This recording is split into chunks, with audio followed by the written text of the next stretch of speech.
என்ன போச்சுன்னு கேட்டீங்கன்னா, இடையில ஒரு பிளவுஸ் வந்து நான் இந்த மாதிரி இன்விசிபிள் போட்டு நான் போட்டு பார்த்தேன். ஃபர்ஸ்ட் நான் கஸ்டமருக்கு கம்ஃபர்டபுளா இருக்குதான்ட்டு நான் ட்ரை பண்ணி பார்க்கலாம் உங்களுக்கு சொல்லி கொடுத்ததுக்கு அப்புறம் நான் ஒரு பிளவுஸ் தைச்சு போட்டு பார்த்தேன். போட்டு பார்க்குற போது என்ன ஆச்சுன்னா, நான் இந்த எட்ஜில் வச்சு நான் ஊக்கு போடுற போது இப்போ நம்ம டைட்டா கொடுக்குற போது என்ன ஆகுதுன்னா, அந்த எட்ஜில் ஊக்கு வந்து என்ன ஆகும் போது அப்படியே விரிஞ்சிட்டு ஓப்பன் மாதிரி ஓப்பன் வரல, ஆனா அது கேப் வருது. அது இப்படி கேப், ஒரு ஊக்குக்கு இன்னொரு ஊக்கு ஒரு கேப் வர மாதிரி வருது. ஆனா கேப்னா உடம்பு தெரியல, ஆனா அந்த ஒரு வடிவம் வருது. இப்ப பிளவுஸ் போட்டோம்னா ஒண்ணு மேல இப்படி இருக்கணும், அதான் அழகு. விரிஞ்சிட்டு இழுத்துட்டு வர்ற மாதிரி இருந்துச்சு. அப்ப நான் என்ன பண்ணேன், வேற ஒரு பிளவுஸ்ல வந்து நான் என்ன பண்ணேன், இந்த மெத்தேடு ஃபாலோ பண்ணேன். அப்ப ரொம்பவே அழகா இருந்துச்சு. அந்த மாதிரி நீங்களும் இந்த மெத்தேடு ஃபாலோ பண்ணுங்க.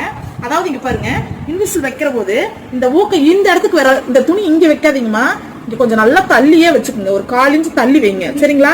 அப்ப வந்து ஊக்கு இழுத்து கொடுக்கும், இந்த 1/4 இன்ச்சுக்குள்ளேயே வந்துடும் உங்களுக்கு, சரிங்களா? இப்ப வந்து இந்த இடத்துல குறிச்சுக்கலாம், எந்தெந்த இடத்துல ஊக்கு வேணும்னு குறிச்சுக்கலாம். இப்ப இந்த இடத்துல நமக்கு ஒண்ணு வேணும், இங்க ஒண்ணு வேணும், நடுவுல இங்க 5 ஊக்கு.